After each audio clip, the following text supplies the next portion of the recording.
नमस्कार मित्रांनो, जय हरी विठ्ठल।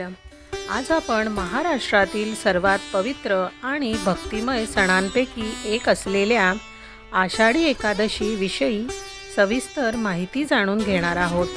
आषाढी एकादशीचे धार्मिक महत्त्व, पंढरपूर वारीचा इतिहास, वारकरी संप्रदाय, संतांची परंपरा आणि या दिवसातून आपल्याला मिळणारी जीवन शिकवण याचा सखोल आढावा घेऊया।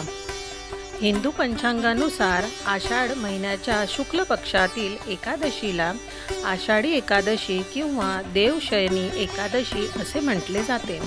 ही एकादशी भगवान श्री विष्णूंना समर्पित आहे। धार्मिक मान्यतेनुसार या दिवशी भगवान श्री विष्णू क्षीरसागरात शेषनागावर योग निद्रेत जातात। या दिवसापासून चातुर्मासाची सुरुवात होते। पुढील 4 महिने म्हणजेच आषाढ, श्रावण, भाद्रपद आणि अश्विन हे अत्यंत पवित्र मानले जातात। आषाढी एकादशी ही केवळ उपवास करण्याचा दिवस नाही। हा दिवस आत्मशुद्धी, भक्ती, संयम आणि सदाचार स्वीकारण्याचा दिवस आहे। अनेक भक्त या दिवशी उपवास करतात, हरिनामाचा जप करतात, विष्णू सहस्त्रनाम, भगवद्गीता आणि संतांचे अभंग यांचे पठण करतात।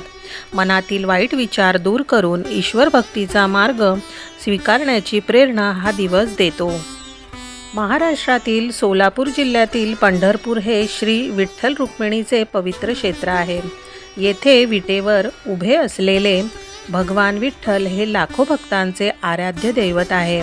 दरवर्षी आषाढी एकादशीच्या दिवशी लाखो वारकरी पायी चालत पंढरपूरला येतात आणि विठ्ठलाचे दर्शन घेतात। या दिवशी पंढरपूरमध्ये भक्तीचा महासागर उसळलेला दिसतो। श्री विठ्ठलाच्या प्रकट होण्यामागे भक्त पुंडलिकाची कथा सांगितली जाते। पुंडलिक आपल्या आईवडिलांची अत्यंत श्रद्धेने सेवा करत होता। त्याच्या भक्तीने प्रसन्न होऊन भगवान श्री विष्णू त्याला दर्शन देण्यासाठी आले। त्यावेळी पुंडलिक आईवडिलांच्या सेवेत मग्न असल्याने त्याने भगवानांना थांबण्यासाठी एक वीट पुढे सरकवली। भगवान त्या विटेवर उभे राहिले, म्हणून आजही विठ्ठलाची मूर्ती विटेवर उभी आहे। ही कथा आपल्याला सांगते की आईवडिलांची सेवा हीच खरी ईश्वर सेवा आहे। पंढरपूरची वारी ही शेकडो वर्षांची अखंड चालत आलेली परंपरा आहे। संत ज्ञानेश्वर महाराजांची पालखी आळंदीहून आणि संत तुकाराम महाराजांची पालखी देहूहून पंढरपूरकडे प्रस्थान करते। हजारो दिंड्या आणि लाखो वारकरी टाळ, मृदुंग, वीणा आणि हरिनामाच्या गजरात अनेक दिवस पायी चालत विठ्ठलरायांच्या भेटीस जातात। वारीमध्ये जात, धर्म, श्रीमंती किंवा गरिबी असा कोणताही भेदभाव नसतो। सर्वजण एकमेकांना माऊली म्हणून संबोधतात।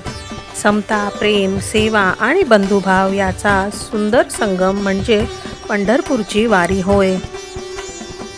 संत ज्ञानेश्वर महाराज, संत तुकाराम महाराज, संत नामदेव, संत एकनाथ, संत जनाबाई, संत चोखामेळा, संत सावतामाळी, संत गोरा कुंभार आणि अनेक संतांनी भक्तीचा सोपा मार्ग समाजाला दाखवला। त्यांनी सांगितले की ईश्वर प्राप्तीसाठी मोठे यज्ञ, दान किंवा कठोर तप करण्यापेक्षा प्रेम, सत्य, सेवा आणि नामस्मरण अधिक महत्त्वाचे आहे। आषाढी एकादशीपासून चातुर्मास सुरू होतो। या काळात अनेक भक्त काही नियम पाळतात। काही जण कांदा, लसूण वर्ज्य करतात, काही जण दररोज हरिपाठ म्हणतात, तर काही जण दान, जप, ध्यान आणि सत्संग करतात। या 4 महिन्यात मन, वाणी आणि शरीर शुद्ध ठेवण्याचा प्रयत्न केला जातो। आषाढी एकादशी आपल्याला सांगते की जीवनात अहंकार न ठेवता नम्र राहावे, आईवडिलांचा आदर करावा, गरजू लोकांना मदत करावी, सर्वांशी प्रेमाने वागावे आणि नेहमी सत्याचा मार्ग स्वीकारावा। देवापर्यंत पोहोचण्याचा सर्वात सोपा मार्ग म्हणजे निस्वार्थ सेवा, चांगले आचरण आणि अखंड नामस्मरण। आषाढी एकादशी हा केवळ एक धर्म सण नाही, तर महाराष्ट्राच्या संस्कृतीचा, भक्तीचा आणि संत परंपरेचा जिवंत वारसा आहे। लाखो वारकरी पायी चालत विठ्ठलरायांच्या दर्शनासाठी येतात कारण त्यांच्यासाठी ही केवळ यात्रा नसून श्रद्धा, समर्पण आणि प्रेमाचा उत्सव असतो. आपणही या पवित्र दिवशी श्री विठ्ठलाचे स्मरण करूया, चांगले विचार स्वीकारूया आणि संतांनी दाखवलेल्या भक्तीच्या मार्गावर चालण्याचा प्रयत्न करूया. पुंडलिक वरदा हरी विठ्ठल, श्री ज्ञानदेव तुकाराम, पांडुरंग हरी. जय जय रामकृष्ण हरी. जय हरी विठ्ठल. धन्यवाद.